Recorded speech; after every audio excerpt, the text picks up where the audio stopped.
بابا جان در یکی از صحبت‌های شما شنیدیم که همسر دوست محمد خان با خدا عهد بست.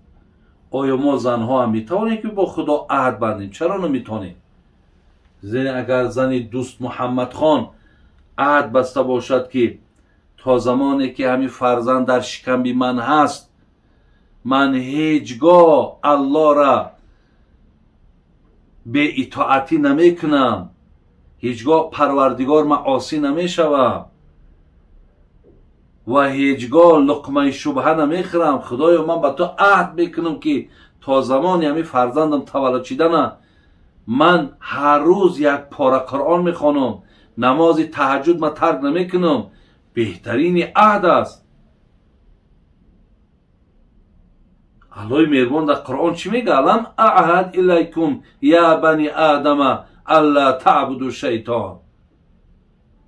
آیا با شما عهد نکرده بودم ای فرزندی آدم که پیروی از شیطان نکنید؟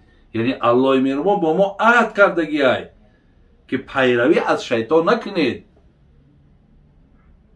ما هم با پروردگار مهربانمون عهد میکنیم، یعنی وعده میتیم که خدای مهربان ما از شیطان پیروی نمیکنیم، لیکن باید در عهدمان استوار باشیم. خوش به حال خواهرایی که این عهدها را پیش الله کنن، عهد کنن که الله مهربان اگر مقصد من صاحب بچه شوم، این بچه را مقصد از زمره فرزندای صالح میگردانم، از بچه که میگردانمش که برای من صدقه جاریه باشه. یا چخیلی که پیامبر نازنین گفت که من عال جاریتین حتی تبلغا جاء یوم القیامت انا و هو کهاتین و اشار بالسبابه والوسطی. کسی اگر دخترچه‌ک شه یا دو دخترچه‌ک شه، اگر تربیه خوب کنه، دخترچه‌ک خوبش کنه، از تمام رفتارها و کردارهای زشت حفظش کنه، این مادر یا این پدر گفت پیشا دمکال، اشاره کرد با دو انگشتش، همین مسافت چقدر مسافه نزدیکه، پیشا دمکال همراه من داخل جنت میشوی. همین عهدها را کنیم، بهترین است مادر عزیز. خدا برکت آتیه که در ذهن شما اگر این عهدها بیاید، این پیمانها بیاید، این وعده ها بیاید. اگر خب مادرم 16 سال می شود از پدرم جدا هست، شوهر ندارد، ما فرزندها می توانیم که او را با حج روان کنیم؟ البته می توانیم. مادرم مقصد اگر باشد یگان محرمهاش باشد اگر خوب است، زیرا در مذهب خودمان به محرم مقصد زن باید که انا به سفر نبراید. مقصد وقتی مادر پدرش باشه یا اکش باشه یا دادرش باشه یا فرزنداش باشد، با اینها اگر سفر کند بسیار خوب می شود. لیکن اگر به شرطی که محرمهاش مقصد یا مادر فقط یک قوتی دارد که این مادر را روان کنند، دیگرهاش شرایط ندارند، این حالت در مقصد از دیگر مذهب، یعنی مذهب امام شافعی می شود که در جامعه ما امروز توده زنها علاهیده چند نفر زن می شوند و سفر حج می کنند، مقصد از مذهب دیگر رخصت می شود، به خاطری که امروز اکو این خیلی هم یک عذره که وقتی که ندارد محرمش، ندارد امکانیتی که همراهش روه، لیکن اگر باشد روان با نور بالای نور می شود.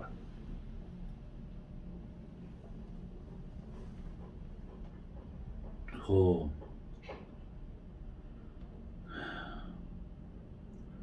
شخص با خواهر خودش عشق ورزی کند، ما وقتی میفهمانه میگوید که حضرت آدم با همراهی مام حوا یا فرزنداشون با همدیگر بودن، صاحب این قدر فرزند شدن، خلاص میگویند که گناه نیست. برادرای عزیز و گرامی، راستی من همین سوال خواندم که وقتی که یک نفر با خواهر خودش عشق ورزی میکنه و میگوید که فرزندای حضرت آدم اینش نکاح کرده گرفتن کو. برادرای عزیز و گرامی، فرزندای حضرت آدم که اولین فرزندهای بودند در روی عالم و این با فرمان الله مهربان بود که برای روی دنیا را از مردم پر کند و حتی قدرت های الهی را دیدیم که از یک شکم چند فرزند تولد می شد. او دوره را به این زمانی که امروز قرآن هست و الله مهربان از گرفتن خواهر و اپه و مادر و عمه و خاله و دیگر نزدیکانی که ما داریم، الله ما را منع کرده است که اینها قطعی مقصد عشق ورزی و اینها را در نکاح خودتان در آوردن. برای همین همون خدایی که همون اللهی که در او زمان اونها را اجازت داد، در این زمان ما را منع کرده گیه. برای همین این دلیل حجت ها را نیارین و با نزدیکای خودتان این کارها را نکنین که این بسیار یک جرمی بزرگ است، این بسیار یک معصیت کلان است. ولی امروز ها بینین در رسانه ها و در تلویزیون ها و در مجله ها و در هر جا خبرها و چیزها را میشنویم که پدرها با دخترهای خودشان، برادرها مقصد با خواهرهای خودشان، برادرها با ینگه های خودشان، بینین با نبیره های خودشان وقتی نزدیکی میکنن. این یک دهشت های برادر عزیز، این یک بدبختی های. برای همین این حجت نیارین. شما حجت از قرآن بیارین که ما را در قرآن الله مهربان منع کردگی است که هیچگاه مقصد حتی بینین وقتی که یک زن میگیری، یک زنی بیگانه را میگیری، در یک نکاح خواهری او را در آوردن اجازت نیست. کجا گپ در سری خواهری خودت میرود؟ یعنی از یک عائله مقصد اپه و خواهر در یک نکاح در آوردنش حرامه. وقتی اونها که با بیگانه، وقتی اونها حرام باشد، خواهری خودت در نکاح در آوردن یا اپه خودت قطعی نکاح کرده و عشق ورزی کردن، اینها برادر عزیز حرام هستند. یا را به دین، اینها را به اجازت الله ربط نتین، زیرا اینها بسیار گناهی بزرگند.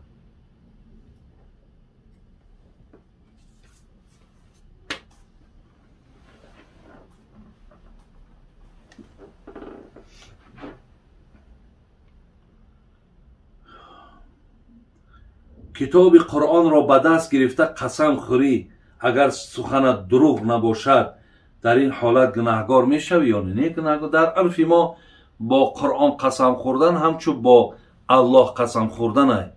برای این اگر دروغ نگفته باشی گناهگار نمیشی، لیکن اگر دروغ گفته باشی باید که برادر عزیز کفارت میتی، جبران میتی.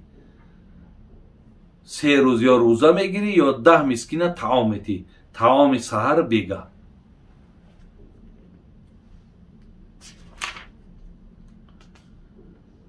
نمازی که از مشکلی رها میشوی چخیل خوانده میشود؟ شما هر گاهی که یگان مشکلی در اگر مبتلا میشین،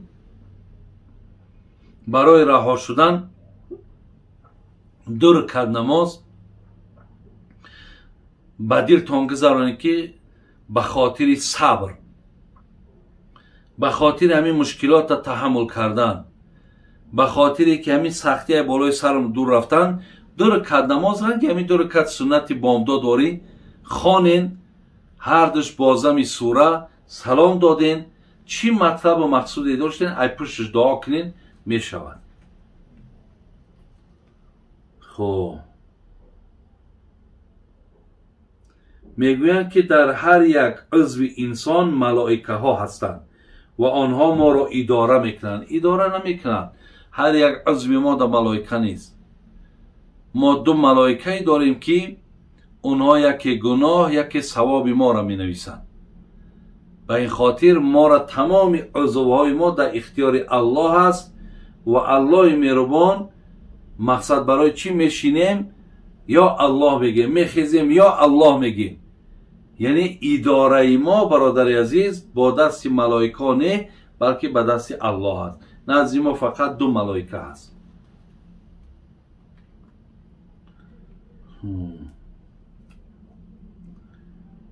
میگویند که در کنج در شینی گناه است. آیا یگان اصل دارد؟ نه اصل ندارد، لیکن هیچگاه در نزد در برادر عزیز که جای رفته آمده هیچ کس نمیشیند. شما خودتان تصور کنید وقتی در نزد در میشینی یا مشکلات برای همه آدمی میرفتگی میامدگی ایجاد میکنی. یا در نزد در مردم خودمان کسی را میشینانند که در او یگان احترام نمیگذارند.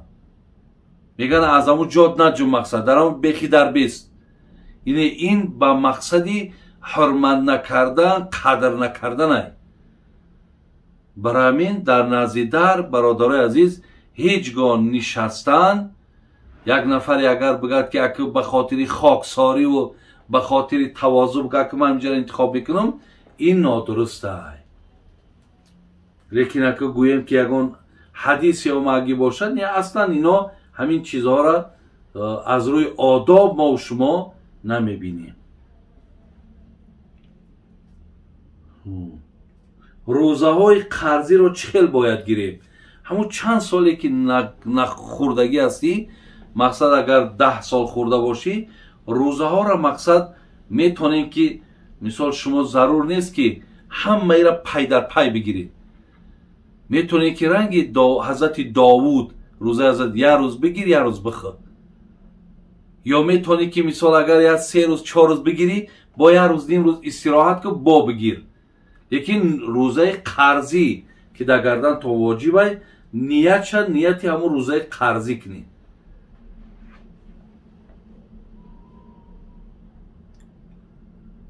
خب آیا قطع کردن پاچه شیم سنت است با مردان و این چی معنا دارد؟ یعنی پیامبر گرامی گفتند که اسبال الازار من المخیله ولا یحبه الله، پاچه های شیم تانه یا بروک تانه از همون بجلک پاتون پایان نبرید، زیرا این عادت آدمای مقصد تکبر است، متکبر است و الله متکبر دوست نمیداره. لیکن امروز زمانی ما برادر عزیز که مادام پاچه های بروکی ما بگیم زواتسکای که خودش پایان هست و امروز مردم ما عادتی بر همی کردن، یعنی یگان گناهی ندارد که از بجلک پاچه های ما پایان باشد. ما همون کبری که پیامبر میگد انا او را باید در قلب هامون راه نتیم. بسیار آدمایی که پاچه هاش بلنده ای او در متکبر نیست، پاچه هاش بلنده درونش پر کینه و بغضه. بعد میگه که این سنت پیغمبره، لیکن او حسد و بغض و تکبر مقصد دور کردن او فرضه، ترک فرض میکنه و ترک سنت نه. برای همین برادر عزیز هر کسی را پاچه‌ش هم پایان باشد گناهی نیست. نه که کسی اگر بینه در بعضی نمازها پاچه را بلند میکنن، میلش اگر کسی رعایت کنه و احتیاط کنه خوبه، لیکن ایتا ضرور است بگیم ضرور نیست.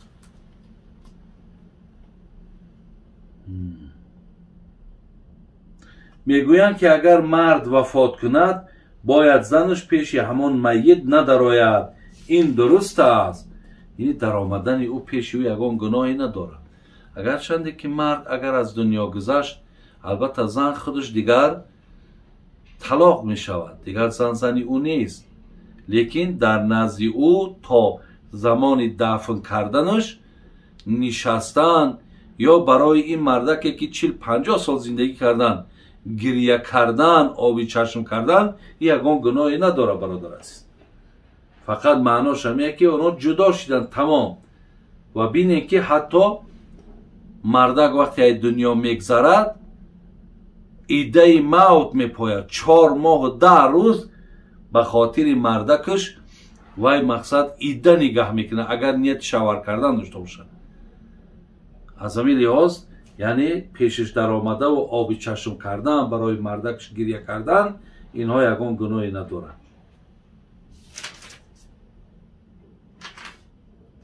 خداوند بازم ایمانتون کامل کنه و الله مهربان همتون در پناه رحمت و عصمتش نگهبان باشه. آمین یا رب العالمین.